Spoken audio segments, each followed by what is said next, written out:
It's time to now invite architect Sandeep Jha to please join us on the main screen as well. Architect Sandeep Jha, who is the principal architect, proprietor, Axis Architects and Urban Planners. He's also the chairman of IIA Jharkhand chapter, the visiting faculty at the architecture department, BIT Misra, Ranchi. And architect Sandeep Jha, warm welcome to you, sir.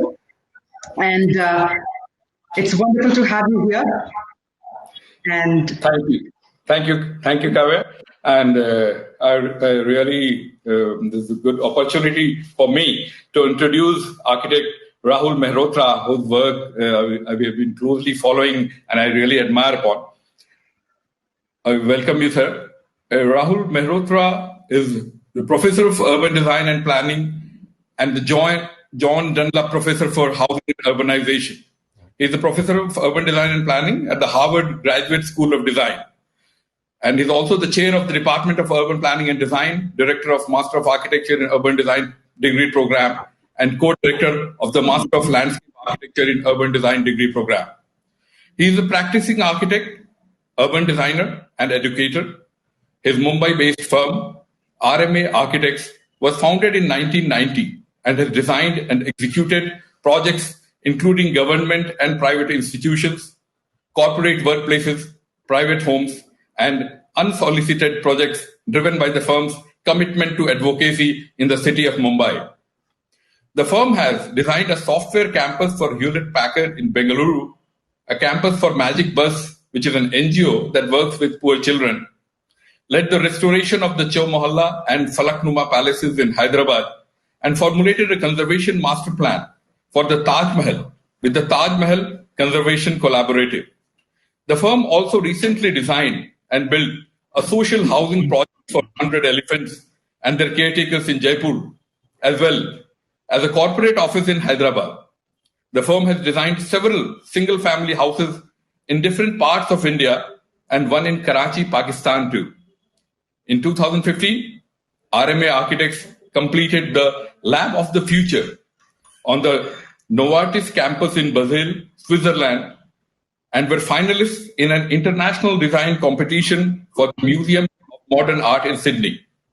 In 2018, RMA Architects were awarded the Venice Biennale Jurors Special Mention for 3 projects that address issues of intimacy and empathy, gently diffusing social boundaries and hierarchies. His latest feather in the cap is a book called Working in Mumbai, which is based on his reflections on working in India for the past 30 years.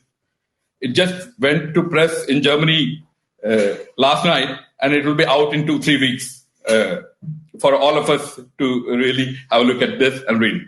So with all this brief introduction, because his personality is so that I could go on and on, so I'd once again invite architect Professor Rahul Mehrotra to take over. Thank you so much, Sandeep. Thank you for the kind words. I also want to thank Jitender and Vardhan Mehta for this invitation, but also all the office bearers of the Indian Institute of Architects. It's a real honor to be doing this, and I very much appreciate it.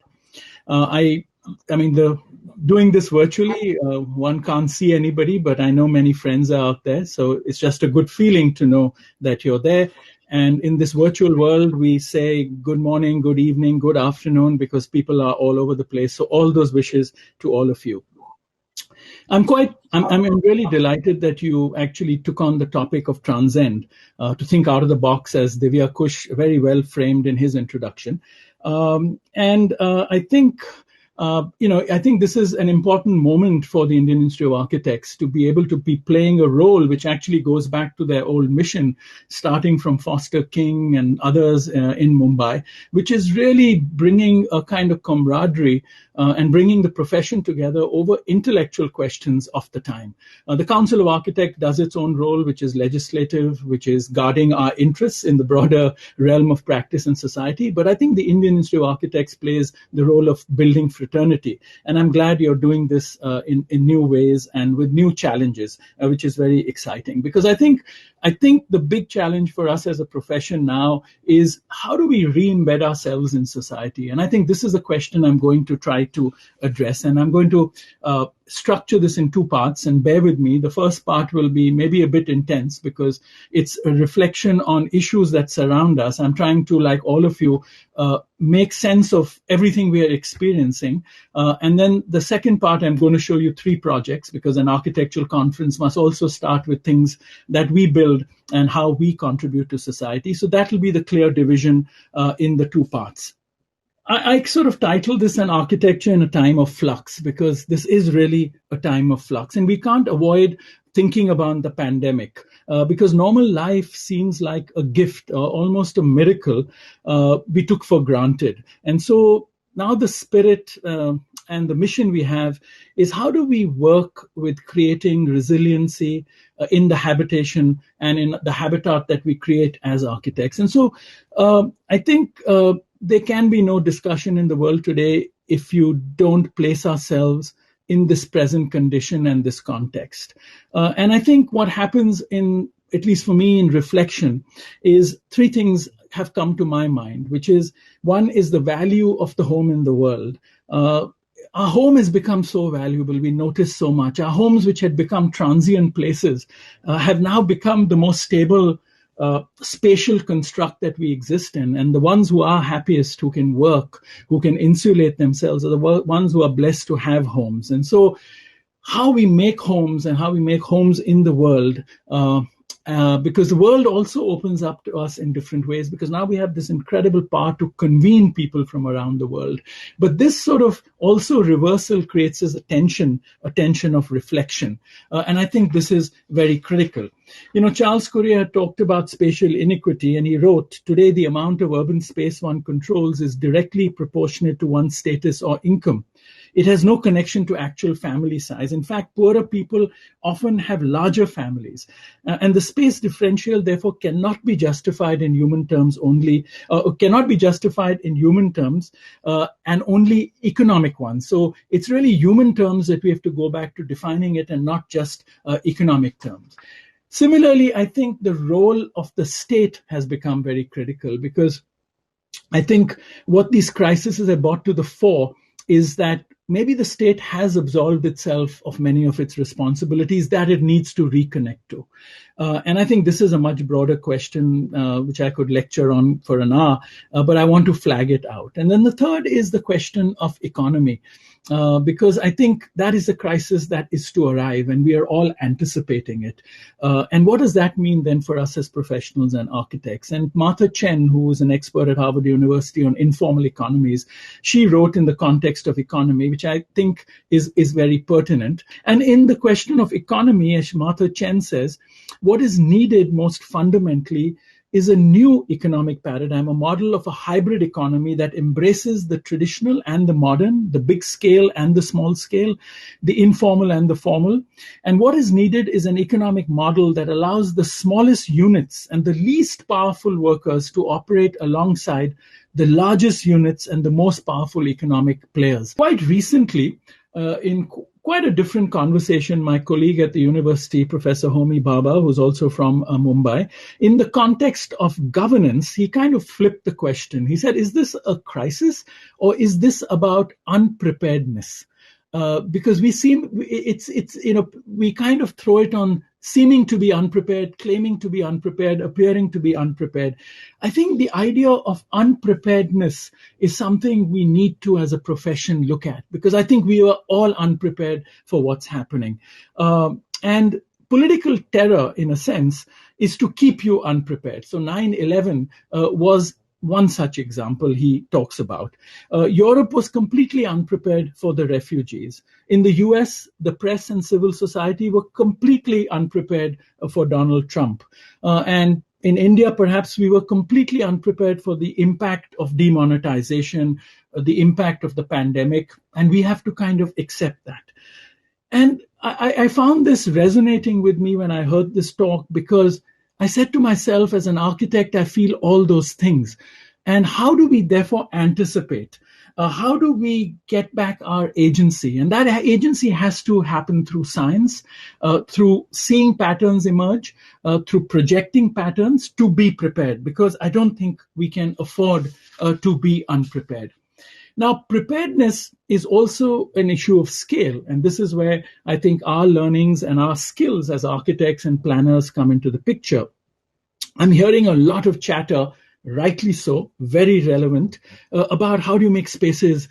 People are painting sidewalks and roads to keep social distancing. People are talking about pedestrianization. I recently read something on Scroll about a biking city, and that will solve the problem or becomes an opportunity for us to use bikes. But, I think that's all fantastic. And of course, we need to do that. But this is also an opportunity to look at other scales, the middle scale, the large scale, because unpreparedness results in tension, especially among unequal groups. And one of the things that we have to do is, as professionals, regain the agency where we can make bridges between these different scales and anticipate what problems and what solutions we can offer at what scale. And architects are very much part of civil society.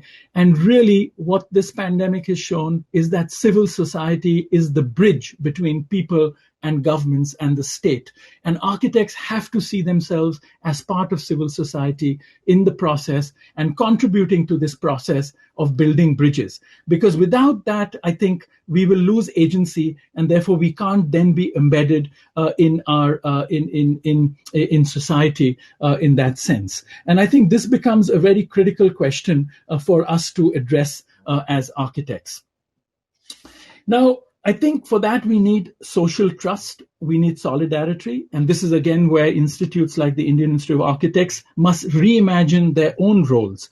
How can we create that solidarity to bring agency back to what society invests in us to give back to society?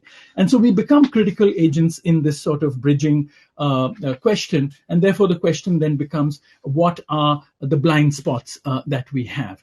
And so let's even start at the largest scale. We can go to the planetary scale, but in the context of our agency, let's look at the national scale.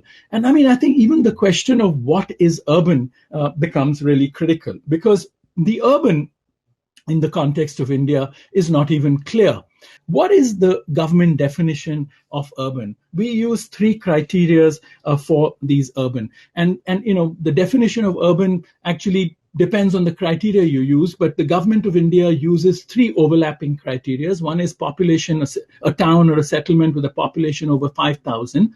It must have a density of 400 persons per square kilometer, and it must have over 75% of the male population in non-agricultural employment. And this idea of agricultural employment and male population has a history, because this actually happened in the 60s in the census. Just as a way of buffering the agrarian basin of the Indo-Gangetic Plain, for example, because that began to misbalance what might be urban in the way that we had sort of imagined. It was a 1961 census, and the commissioner then was Ashok Mitra. And so that became an added criteria, which is quite ridiculous in the modern times. And so it gives you completely different readings. So if you took a traditional reading, you get reading of urban India with the big dots, which privileges the big towns. And of course, there's some smaller towns here, but not so small. These are the towns where the migration goes, where our imagination, our investments, the government invests in infrastructure here.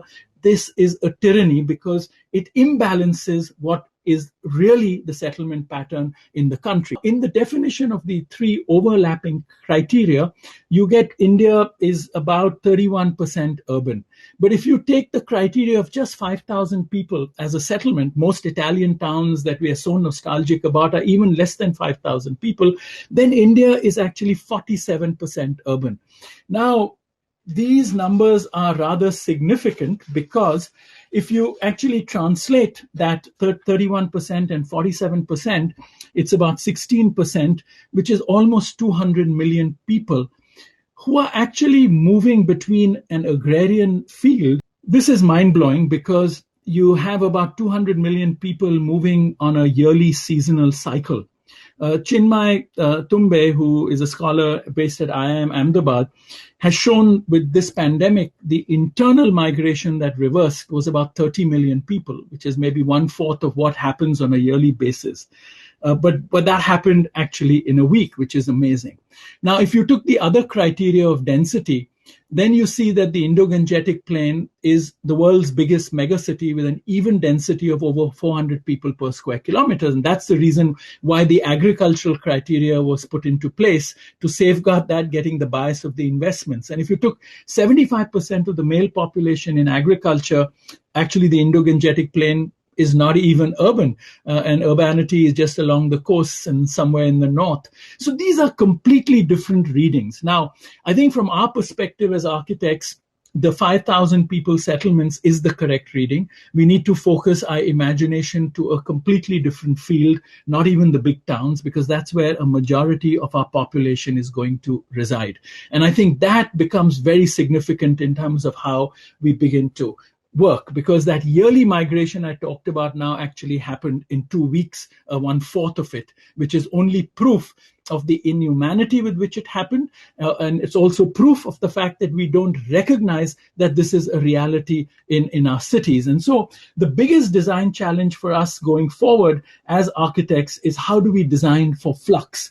And what does flux even mean in this sort of situation? Our cities have different spectacles. They are softer. They're about human beings occupying space. I would argue in our cities, I call them the kinetic cities in the world, festivals are a much greater spectacle than architecture can ever be. But yet we look at Singapore, we study cities in the West for no reason and no relevance. And so we should be looking at other kinds of cities. For me, the Kumbh Mela and cities like that become relevant. These should be our urban design precedents. Most of our cities are not resilient because more than the architecture, it's the governance structures that begin to last much longer and last for centuries. And they become slow, they become sluggish. They can't respond to many new contingencies. I feel that for the flux we are dealing with in India, for the way we are trying to imagine our new cities, the way we are looking at this landscape of 5,000 people settlements, the present census tells us there are 8,000 towns or so in India. But if I start counting the 5,000 upward towns, many of which are 15, 20, 30,000, we have about 32,000 settlements in India, out of which 23 or 27,000 don't get any attention at all because they don't qualify as urban areas. They become part of rural development. And therefore, we can't see this in the binary of the urban-rural, but rather we have to see it as the continuum of the urban agricultural field. And this would open up completely new imaginations of what we want to do. And we would transcend really the business as usual models that we take. So I'm just going to go through these slides, which I have covered up to now. I covered the idea of the pandemic, the idea of economy, which was about the small and scale and the big scale, about the notion of unpreparedness and why that becomes very important for us. And then how we have preparedness at different scales, the idea of what is urban and its ambiguity of what is urban, the corridors of the Green Revolution and the corridors from where migrant laborers come, which is where the problems are playing out. All the trains that were taking migrants were all on this corridor. Our problems all reside in these histories, but also in the lack of our understanding of even what is urban. And these are the three criteria that I talked about. These are the maps, so you can tell how this is one imagination of what the urban is, which is an imagination of the big towns, but this is a more pixelated imagination of the urban, which is places of 5,000 people and above, which is very important. And if you look at the reading of the formal, it's 31% urban, but if you look at this pixelated version where more than 5,000 people live in each of those red dots, then India's 47% urban, which means you have about 200 million people in a state of flux. And that is, I think, where what we've seen is a fraction of that going back in 2 weeks, but actually it's about 100 million people or so or more that go back and forth on a seasonal rhythm. And therefore the idea of the temporal, the idea of flux becomes a design challenge and not just a mere observation. And then the disjuncture between the Indo-Gangetic Plain, which if you took the criteria of 400 people per square kilometer, is the most dense megacity in the world and the biggest one. But if you took the criteria of agriculture, it's not even urban. And so therefore this is stacking these three criteria have a history which is not relevant any longer. And the 5,000 person settlement is the most relevant one for us. And my point was that if we have this idea of flux that we have is as our challenge, and we've seen the inhumanity with which it was dealt with, I think we have to be more conscious about dealing with the notion of flux. And these are the landscapes of impatient capital, which is what is becoming seductive for all of us. But we have to look at other paradigms and cities that we have to study, which deal with this notion of flux. And therefore, I think the Kumbh Mela was one such example where from a watery base, a city emerges. It's not a pop-up city. It is a deliberate city. It employs a grid. It's robust in its circulation system. It has all the infrastructure replicated across any normal city. And so it has the pluralism and the diversity, the engineering, the 5 materials from which it's built. So it aggregates and disaggregates very quickly. It addresses the question of scale, of diversity, of pluralism, of design, of aesthetic. Design hasn't played enough of a role here. And I think part of the problem lies not with us, not with the mission. And I despair that design is absent in this, because really sanitation is a much bigger ecology, which has everything from housing to waste to water. And we have to situate ourselves in this ecology. When I see the ecology and I map it of the Swachh Bharat, which is rural, Swachh Bharat, which is urban, I don't know where we sit in this ecology. And then I map the ecology of civil society, which you see on the side here at the bottom right. And we are kind of peripheral NGOs and architects. We have to find a way to get agency that we become part of this ecology. We don't stay marginal to it. And I think that becomes the critical question. So I think what I want to kind of do is now jump to what might be projects, because, Prem Chandarwakar had once asked me this question: how do we make the intersection between our spheres of concern and our spheres of influence? Because what's happening is our spheres of concern are expanding every day, and our spheres of influencing are diminishing every day. And I think as architects, we have to calibrate this correctly so that we keep having the influence and it intersects with our concerns. It is another way of actually taking the challenge of how do you localize global programs and you globalize local programs? How do you create these inversions?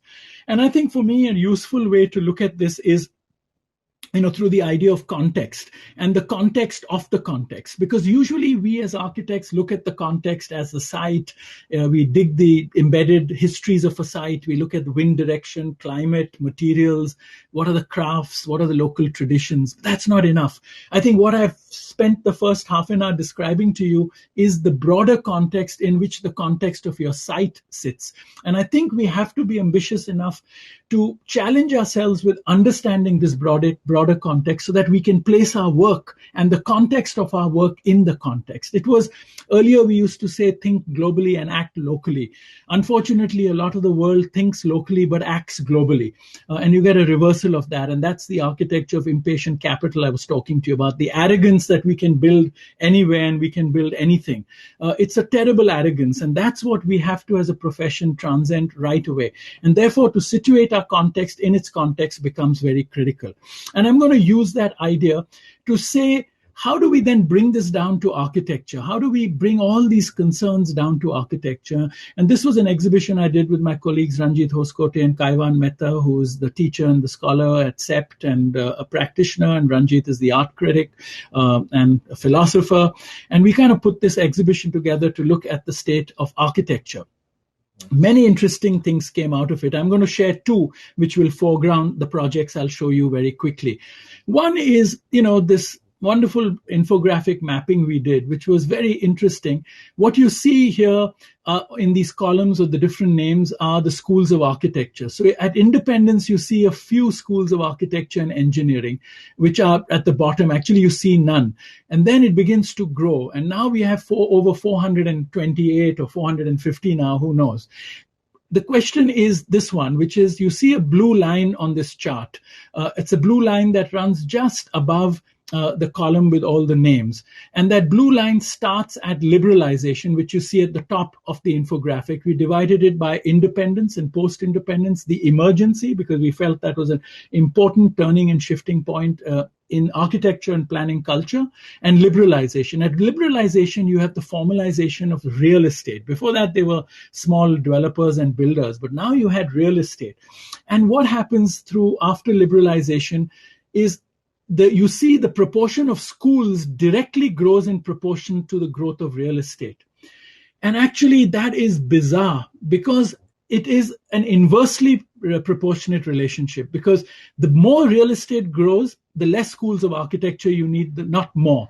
Because with the real estate sector being organized, they actually hire very few architects, because a developer does a whole township for 5,000 families, and he has one in-house architect stamping high-rise buildings all over the landscape. In Defense Colony in Delhi or in any other society in a low-rise, high-density situation, at the most, an architect would do 3 or 4 houses. So you'd have about 2,000 architects employed.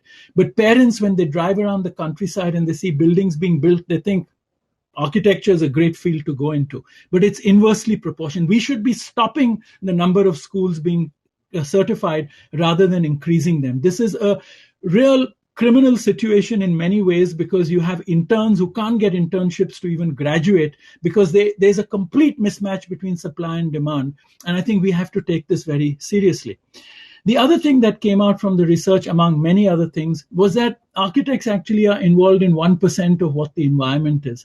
And everything that is celebrated in magazines, on Instagram, I keep seeing things, it's always boutique homes for private individuals and architecture of indulgence. Now we also have advocacy practices, NGOs, self-initiated projects, research, alternate practices. These are great.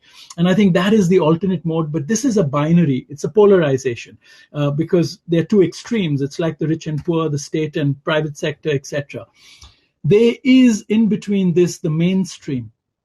We all avoid the mainstream, but if we have to change the landscape in our country, we have to address the mainstream as architects, which is institutions, corporates, the developers, governments, faith-based practices, and how do you give them expressions? Those are the new sort of forms of infrastructure. We can't avoid these, and that's where I think we should put our energy, because if we can shift the mainstream, we will actually shift how architecture is produced. The last thing I'll say in learning from the exhibition is I learned that we take the client at face value as a singular entity. But actually the client is composed often of a patron client, an operational client, and a user client. In those 1%, architecture of indulgence are very simple, and we celebrate them and, pat ourselves on the back, but there's no friction within the client. Okay, a husband and wife or two partners might fight about decisions, but really the patron, the operational client, and the user collapse into one entity. If I take a government project, the patron might be the chief minister, the operational clients might be the CPWD, and the user might be ordinary citizens. I have to then, as the architect, create the feedback loops that bring and construct them as a singular entity to be able to represent everybody's aspirations. And so all the problems we see in the discussions about large-scale projects is when it is privileged on one side, where either the patron client is taking the decision without bothering about the other two components of the client, or vice versa. And so I think this is something that one has to become very aware of. So what I'm going to very quickly do, I know we probably am over time, so someone should tell me to stop and I'll just stop. But if I look at some projects, and I'm going to look at an institutional project, a corporate project, and I'm going to look at a low-cost housing government project, and these are ones all in the mainstream, I would say, in some ways, although you could argue for an architecture school, maybe it's a boutique project, but I can assure you it wasn't. This was perhaps the most contested project I've done all around. And, one day I'll write a book about all the insides I saw. But this is an amazing place. It's where I was a student, Professor Doshi's design, and it's one of, I think, the most beautiful buildings in the country. It sits in its site. It's tectonic. And this project was really about responding to that. It, of course, involved a very complex sort of clientele. And so here, of course, it became my job. It was easier, but there were friends and people I knew, a place I had studied, that I managed to create the feedback loops between the patron, the client, and the users through engagements, through transparency in terms of our presentation. But it was a project of tectonics and trying to bring all these values into a building in a kind of iconic campus. For me, it was also a conservation project, and it meant embedding very carefully in this. And the brief that I got would have resulted in a 6-story building, and we could not do that. I mean, I said I can't go 1 inch over Professor Doshi's buildings, because that would be the sign of respect, to stay below what was otherwise a campus built entirely by him. And I was privileged to be even given the opportunity. And so we stayed below that. But the way we managed to fill the program was to go 3 floors underground. And that began to create some very interesting opportunities and challenges in how one could actually place this building. And what emerged above was then all the datum lines here. Every line you see relates to a datum in the original buildings at CEPT, but it allowed a flexibility, a transparency. And one of the challenges I was given by the committee there was, how do we translate this to modern materials, to materials students might use today, and that they could use in new ways, because doing exposed brick and exposed concrete, and some of that is not even feasible often within budgets. And then how does one set precedents for that? And so it's about how air moves through it, about how you create these sort of layers, because it's 3 buildings. One is an outer skin, one is an inner core, and one is a core within it, which is the building stack, which is the library for the books. And so how it sits in conjunction to the scale on the campus was very respectful, although contemporary, or although its own expression, but in deference, but also how it binds the physical space around it, how it creates these thresholds and transitions, how it begins to open up and expand in terms of light and air, how it creates ambiguous spaces as well as specific spaces, how it lines up as a token of respect, again, precisely to the old entrance. So always reminding you, almost as a shrine. For me as a student there, that staircase was a shrine. And so here you approach it every time you leave the depository of knowledge to approach the building. And the kind of ambiguity it creates in terms of the materials that it uses.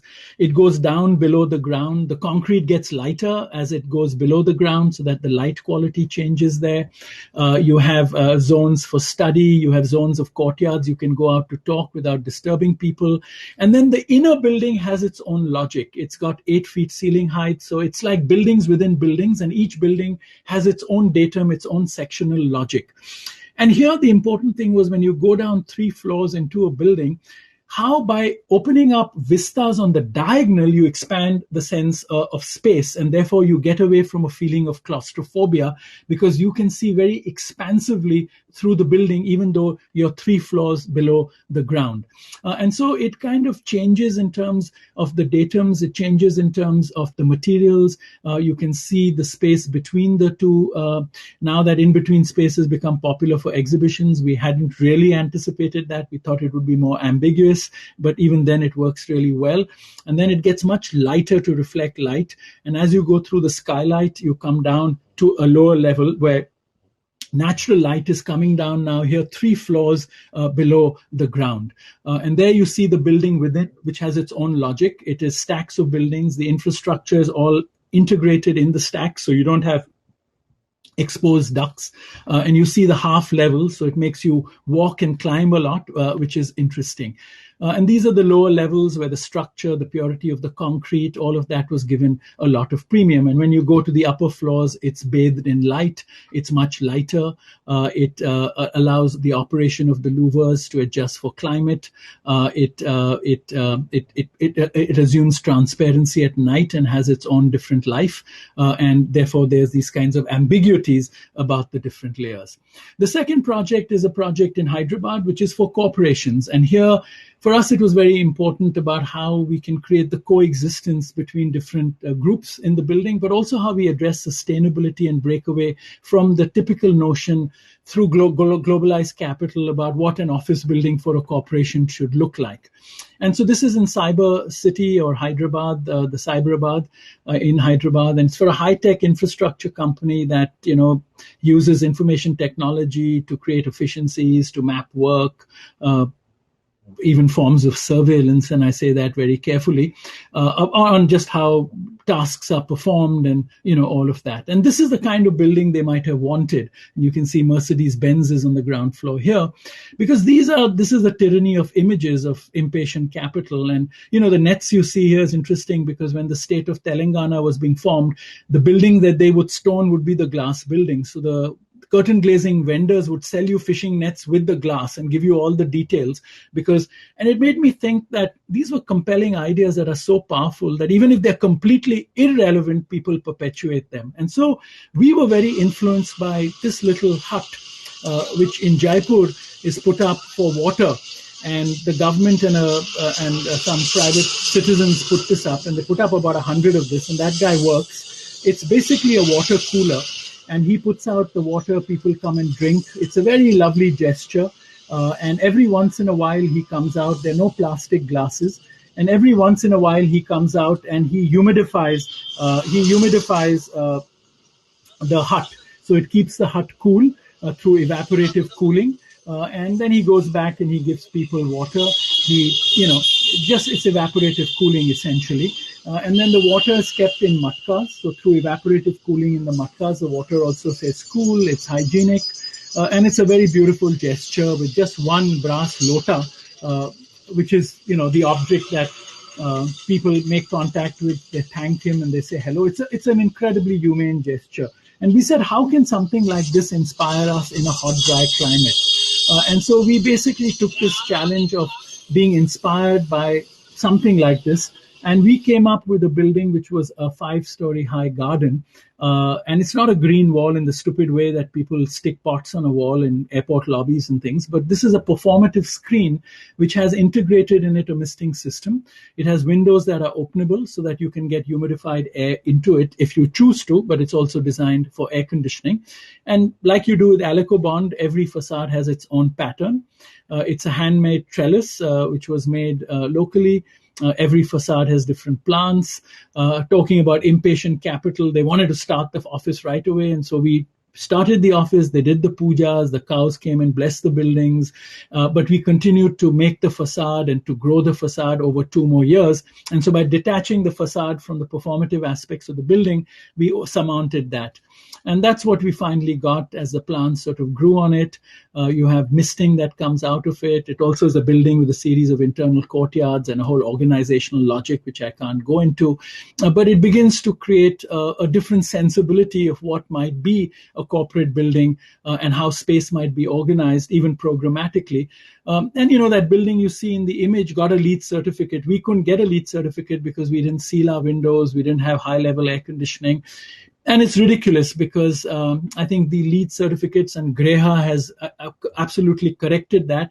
And so he said these were green jobs, and therefore he felt the identity of the building was dependent on these workers, where they could actually make eye contact, they could traverse through the building, and the dependency suddenly changes the relationship through a relationship of empathy. And so not only does it perform as a sustainable building in terms of cooling, passive cooling, and all of that, but it responds to a kind of social dimension, which is this sort of form of gentle transgression, which is very critical, especially because we have these kinds of disparity, because these gardeners are the lowest paid in this corporation, but now they roam free, they make friends with all their bosses, and their work is appreciated through the architecture, which allows them space to be able to do that.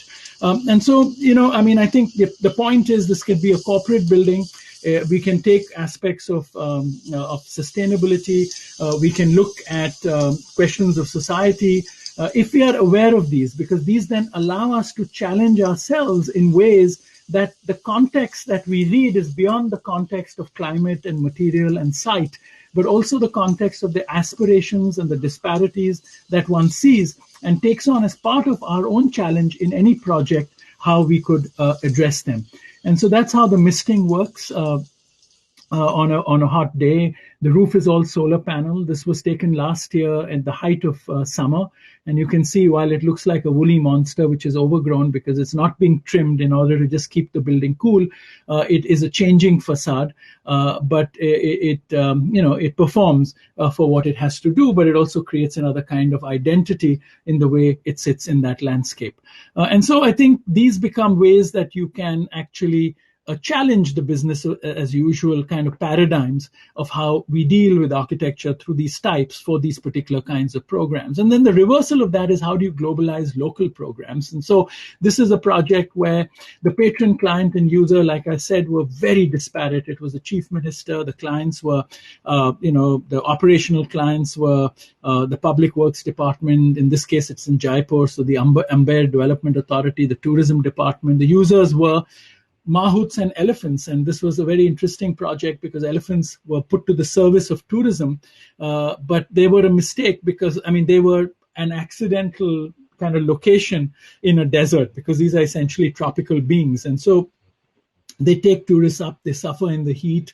They were living in conditions like you see here, where the mahouts had to move down from the house above because that relationship is very intimate. They need a lot of water, so there was a lot of analysis. So we made it a landscape project. We made it a project where it was about regenerating the landscape from a very desert, arid climate to trying to, through micro dams, capture the water, to create water bodies, to regreen it, to create a logic where the settlement was on the interstitial or the residual spaces and the landscape was given privilege rather than the other way around. So the landscape didn't occupy the plan, but the plan programmatically occupied the landscape. And so that is how it was in March 2007 when you see it on the top. The same hill you see below in September 2 years or 3 years later, and then many years later, the same hill you see where the land is transformed. We also paid great attention to incrementalism, to how a low-cost house could expand through courtyards, through shared courtyards. All the principles of low-cost housing that many of the first-generation architects in India have explored beautifully. We had a lot to learn from that, and how the architecture could be used to insulate space. And that's how the beginnings of the project began to take place. You can see the water body. You see how it kind of develops. Here's a mahout now coming home. And, it's interesting in Jaipur where people bring tankers of water to have lawns. Here, the poorest mahouts earn about 5,000-6,000 rupees a month, have now lawns in their houses because they have more water than they can actually use. And life begins to corrode architecture and life occupies it. And you can see here the houses aren't painted because they weren't yet allocated when we took these pictures, and now they have been allocated. And here you can see someone running after their dinner. But life begins to occupy these spaces. That's a before and after image from the same spot.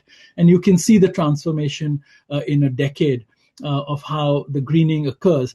And, many accidental things happen also by providing the water.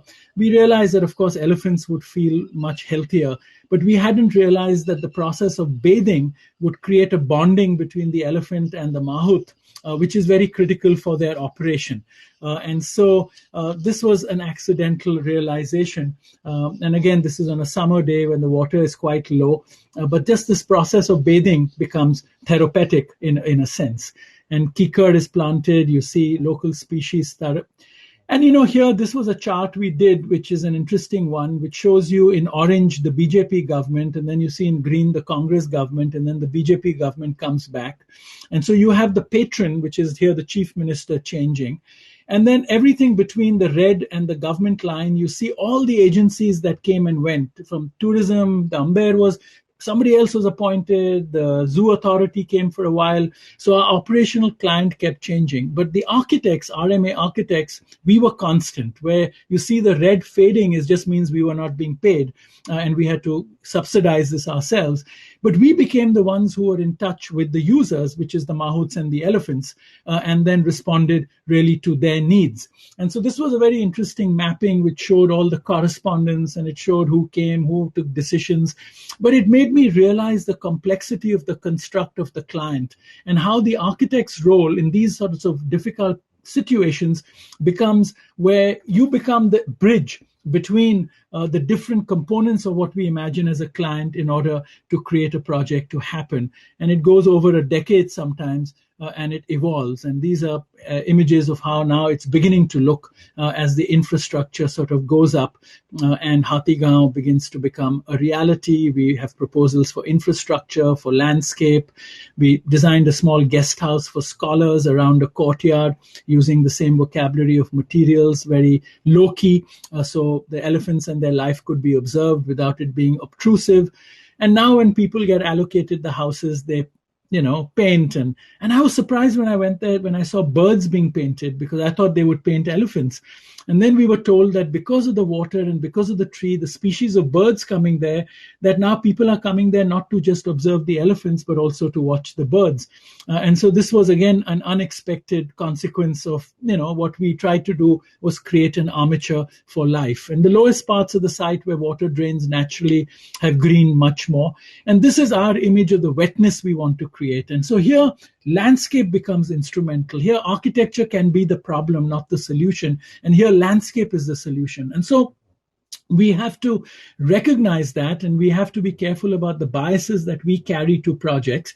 And I think the way we can do that is to understand the context in its context, in the broader context of the dynamics of the site, the politics that surround the place that it's located in, the socioeconomic conditions, not just the physical, tangible aspects of the context as we often land up defining it. And then finally, I think our greatest responsibility and motivation to transcend is to hand over our planet to the next generation. And that's the generation we are designing for. We should not be designing for our peers, which is what we often land up doing, designing for our peers, as I see all the Instagram posts and I see self-congratulations when we achieve things. But it's this generation that are truly our clients. Because I think, and I go back to the pandemic and the notion of unpreparedness, we do not have the luxury of being unprepared. This is not an option for us. If we have to keep our agency as architects in society,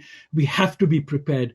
And we have to use this crisis in a productive way, because a crisis, as someone from the World Bank once said, is a terrible thing to waste. And now, of course, this can be interpreted cynically because the crisis can also be an opportunity to make money, etc. But I mean this in the most positive sense. And I'll end with this one quote that I read from Arundhati Roy recently, where she said, "This pandemic is a portal, and we can walk through it dragging along with us the dead ideas and practices of today.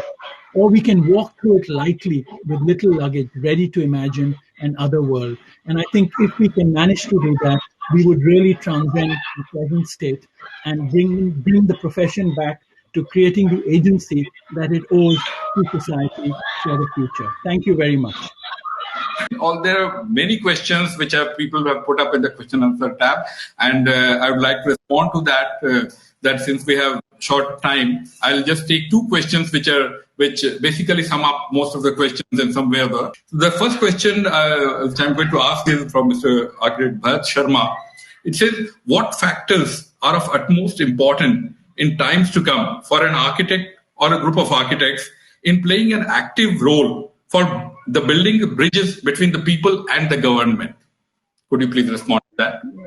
I hope this is the Bharat Sharma from Chandigarh. If it is, then I know who this Bharat Sharma is. If it's not, then whoever the Bharat Sharma is, this is a fantastic question and a very important one. And I think the way you've described it is correct. I think our practices have to be seen as bridge practices in society. I think we are part of civil society. Arjun Appadurai spoke about this very beautifully, where he described it within an imagination of deep democracy, where deep democracy, he said, is a condition where civil society plays a role in making the bridge between the grassroots and powerful forces that are more powerful than us. And in this case, it means the government, or it might mean the World Bank or a funding agency. Now, what do we mean by civil society? I think civil society is all of us. I think trade unions are civil society. I think architects are civil society. I think the whole NGO sector is civil society. We are people who are blessed and we are privileged in that I think, and we have to cultivate this empathy, is that we have a connection, a pulse with the grassroots. We have to cultivate the ability to read what the grassroots demands. But we also have the training through the privilege that we have to negotiate with forces more powerful than ourselves and the people, and that is the government, right? And so that communication, you can call it advocacy, you can call it bridge practice, is very critical. Now, in order to be an effective bridge practitioner, you have to be embedded in society. And I think that is going to be our biggest challenge. And I'm going to take one more minute to explain what I mean, and I think the role that the Indian Institute can play. So, a lot of, and that's why I showed those maps of India, because when you see those big circles, it also is the big circles where our intellectual capital is concentrated. Everyone lives in these big towns, right? We all get used to a lifestyle, right? In the old days, this got abused, but in the old days, if you were studying medicine, you had to graduate as a doctor by going and working in the rural area in a hospital for a few months. And you got exposed to people, you got exposed to the questions of sanitation, healthcare, all of that. Everyone abused it and they found some influence and they managed to duck it, but it was very important. I think architects have to do that too. And I think schools of architecture, when they have that internship period, it should not be in a city office. It should be in one of the 32,000 small towns that I showed you, because that's where we will learn. Now, why don't students do that? And it's maybe not even fair to ask our kids to go and live like that and be susceptible to the same illnesses. And this is where I think the Indian Institute of Architects can play a big role.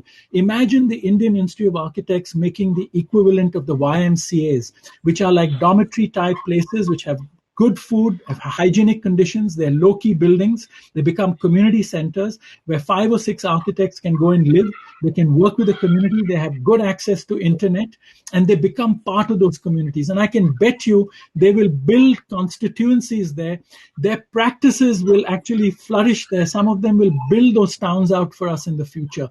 That should be the kind of aspiration that the next generation should have, and I think it's our responsibility to facilitate that by building the appropriate infrastructure to support those aspirations. So it's a two-way situation which we should engage with. Thank you so much, sir. As an IAA, I think you've given a big responsibility which IAA should be playing. The second question is a very brief but a very interesting one which I picked up. So it's from Vikram James Barreto. It says that talking of post-pandemic architecture, what is a better design strategy in terms, where should we move towards? Open spaces or closed spaces? Of course, that's an important question. So please don't misunderstand me. I don't know the answer to that. And I think it's the wrong question to ask, actually. I think what the pandemic has surfaced are much broader issues, which are structural. The issues of inequity, the issues about the value of the home, the issues about, I think the question we should be asking is not whether we should have wider sidewalks or whether we should have open space or enclosed spaces. Sometimes we can't have open spaces, we need enclosed spaces. But I think we have to address the bigger issues. And I think the question we should start with is, in the post-pandemic world, if architects have to play a role in addressing where investment should go, what is our answer? And I believe it is about developing the geographies that have had no attention. I think it's starting at recognizing that there are 3 scales, the large territorial scale, so for us to recognize the larger patterns, then to establish what is most effective at the middle scale. And the middle scale actually is where things are most effective. And for me, the Hathgaon project is a very good example of that. And my colleague Sanjeev Vidyarthi, who's a professor at the University of Chicago, but he's also someone who is based in Jaipur, is writing a very wonderful essay, which I've learned from, and he has analyzed critically the Hathgaon project. And one of the things that he has brought to the fore, in my recognition also, is that it becomes, that middle scale becomes the scale where there's an intersection between architecture, urban design, landscape. And that's where, at that scale, you can begin to address these questions of the complementary nature of spaces. So open spaces versus closed spaces. If I take a building per se, it limits what I can think about. And that's where I think urban design becomes important, that, as Jacqueline Robertson, who was a very famous architect in America, and he was often quoted by Charles Correa, where Charles Correa would quote him by saying that the problem with our cities today is they've become a collection of spare parts. He said what was interesting about a city like Jaipur or Jaisalmer was you could see the machine clearly and you could see where every part fitted. But when you look at the downtown of Houston or you look at even Singapore, it's just a bunch of spare parts. And so if we focus only on the spare parts and we don't know how they'll aggregate, we are wasting our time, because the machine that finally makes habitation efficient, possible, hygienic, sanitary, we lose sight of. And so therefore, whether it's a question of equity, whether it's a question of social justice, whether it's a question of how do we respond to the post-pandemic era, we have to address these questions at all scales simultaneously. And I think that is when we'll transcend from just being architects that are site-specific, but also think about how our site-specific impulses fit in a larger imagination of the habitation that we are proposing for the nation. I'll just add, this last question, which was from the architect Dipon Bose, which you responded, in fact, before I asked the question for this last, what you said. In the post-pandemic settings, how do you see opportunities of urban designers in cities where people do not come out of their homes? So what kind of projects do you really forecast for the city? Well, I mean, I think many projects. It's a very, very good question. So don't imagine the pandemic as it is today. I think if we will continue to stay indoors and the animals will begin to start walking outdoors, then we've become all zoos, right? So let's hope we don't aspire to that. But having said that, I think we have to recognize what this new world will look like. And I think this is where Roy's walking through the portal of the pandemic is a wonderful metaphor to imagine what we carry with us as our impulses and we don't. And therefore, again, the question of scale comes through. So if you take seriously my proposition that flux is our biggest challenge, and we recognize that's going to stay because the urban agrarian field is a continuous phenomena, which is what we have constructed by default, then let's say just take the issue of housing. There's a whole range of housing typologies we can reimagine. Maybe the kinds of silly gated communities and builder dweller, this whole metric of 1 bedroom, 1 BKH or whatever it's called, 2 BKH. It's such a stupid notion. We should be looking at rental markets. We should be going back to dormitory type accommodation. We should be looking at, co-living. We should be looking and imagining places that can support different kinds of lifestyle that work on temporal scales also. Everyone doesn't come to live in a city with a family. People don't even have families these days because, there are all sorts of configurations of lifestyle.